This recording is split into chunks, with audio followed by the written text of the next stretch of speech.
Hi everyone, welcome back to the 14 types of leak codes. If you've been watching my other videos, you know how the format works, and today I decided that I was going to do breadth first search, which is a little bit further ahead, but ultimately I thought this would be a nice change up of things. So when do we use breadth first search? It's used during traversals of graphs and trees, however, not on tries, which are a different type of data structure similar to a tree. If you're familiar with them, they're used as key value pairs used to store for strings. So whenever we're traversing a graph or a tree, we're going to be wanting to use either a breadth first or depth first search. Here's a link to the problem, populating next right pointers in each node. And it says that you are given a perfect binary tree, right? And all leaves are on the same level. So every parent has 2 children. The binary tree is the following structural definition, where each node consists of a node.val, node.left, node.right, and a node.next, which is initialized to null. So what does this look like in text form? Don't be overwhelmed by all the text here. Just focus on the visualization of the graph itself, and also how the data looks in terms of how we see it, which is this array-like format, right? So you take this input in, the root, which is the entire tree, and the output you get out is the entire tree back. However, it has these pound signs, these to denote, or hashtags to denote the moving to the next level, right? And so we're going to traverse the tree. I've decided to do this in a breadth first search, and we're going to set all node.next properties to either their next or null, depending on where what the edge is like. So what does this look like again? We've got a breadth first search starts at the parent, and then it goes left, and then it goes right. In a binary tree. In a graph, it goes parent, next, right? It's got a formula. Parent, then each of its children. And the order that you go in doesn't necessarily matter. In this one, it does, because this is a binary tree where the left is less than the right. However, consistency is key, and knowing how to traverse the data structure is important. So we start at 1, right? Then we go to 2. We put 3 in our queue. So it's 1, add the children, 2, 3. Then we go to 2, add 4, 5. Then we go to 3, and we add 6, 7. So it'll look like 1, 2, 3, 4, 5, 6, 7. Right? And you see that on this one here. So we've added 2 and 3, and now the 2 we go 4, 5, and then from 3 we go 6, 7. How do I actually create a breadth first search? So to create the breadth first search, we use a queue, and we start off with our edge case, right? If no root, then return. In this particular example, if we don't have a root node, we want to return null. Let q equal, in this example, the array of the tree, right? So we're going to turn the tree into an array, and we're going an array of nodes, and we're going to let that be the initial queue that holds that we process.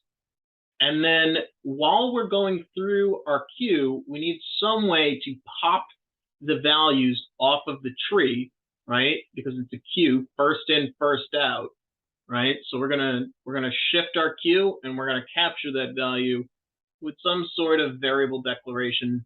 I used node in this example. So remember that as you go through each depth, we're shifting the queue, right?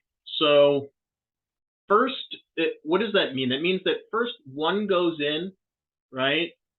And 1 leads to 2 and 3. So at first, the queue's length is only 1 because 1 is the only node in there. But once we process 1, it adds 2, right? And it adds 3. And now our queue is 2 items long.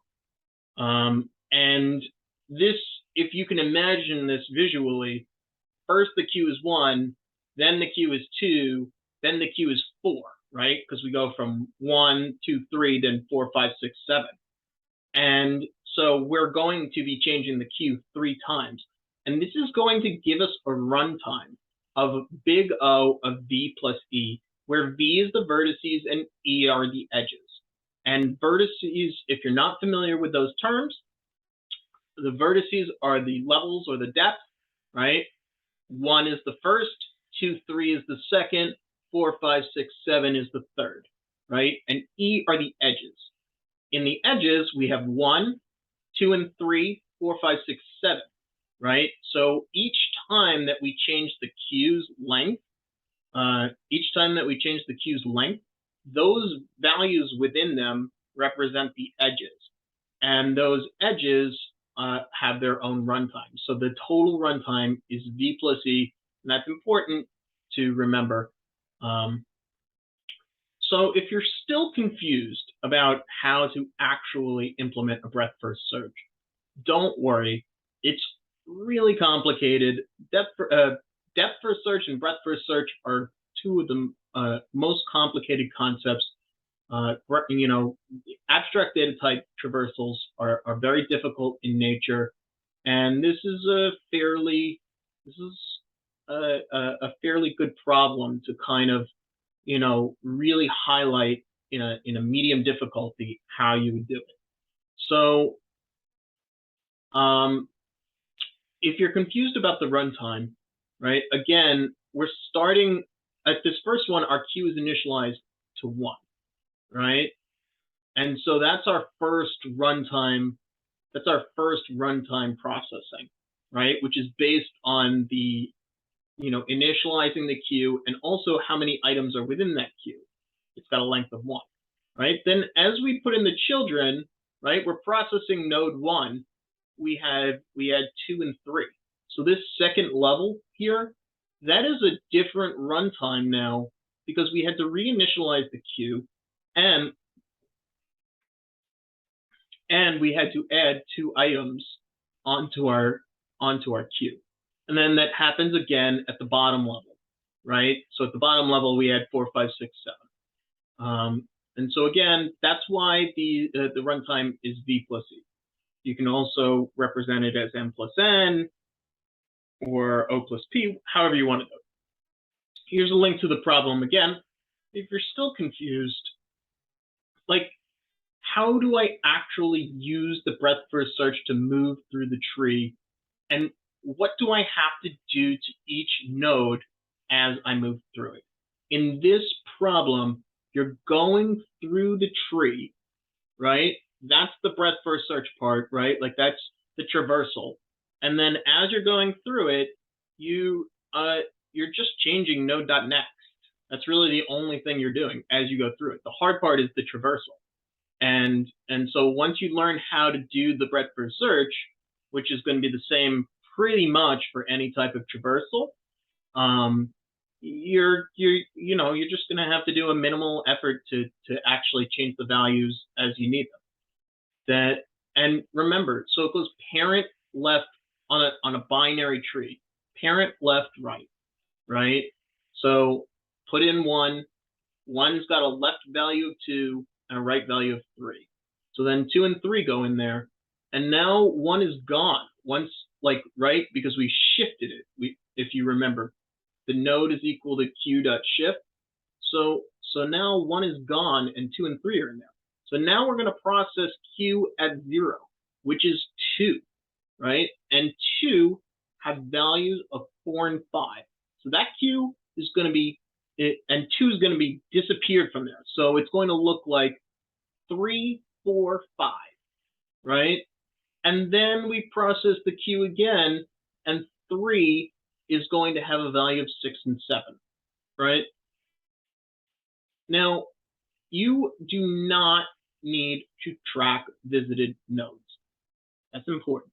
If that's for search, you do, and possibly in certain graph traversals, you'll need to do it.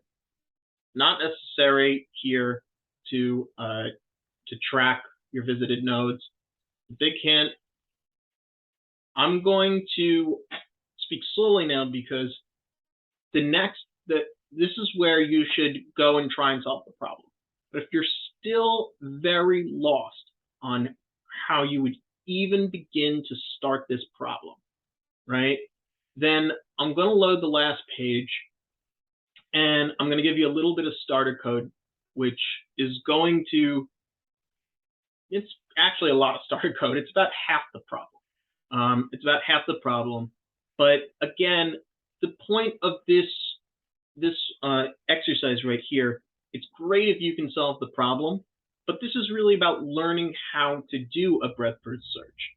So, and really getting you to think about the abstract way of thinking of what the problem's asking. Again, how do I use the search to move through the graph, right? That's kind of the memorization part. And then what do I have to do to each node as I'm moving through it? So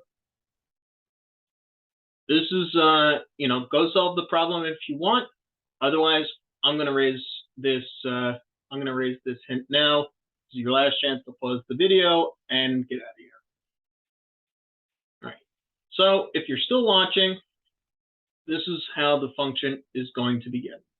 So you're going to see this is your function that they call connect, and it takes in a root, right? And again, we say if not the root, if no root exists, then return null, right? And we're going to initialize our queue to the tree, right? The whole tree is initialized into the queue. Our while loop says while the queue.length is not equal to 0. You probably thought that you were going to implement something like that in here already, right? But here's the part where you probably didn't know how to implement or didn't think of. You're going to have a variable length of your queue, right? So this is important to capture as a variable, as a variable size, because the queue length is going to change. So it's important that the for loop reflects. Excuse me, I'm sorry. It's important that you capture this length, this length of the queue inside some sort of variable. And then again, you're just going to have your node, which is equal to q.shift.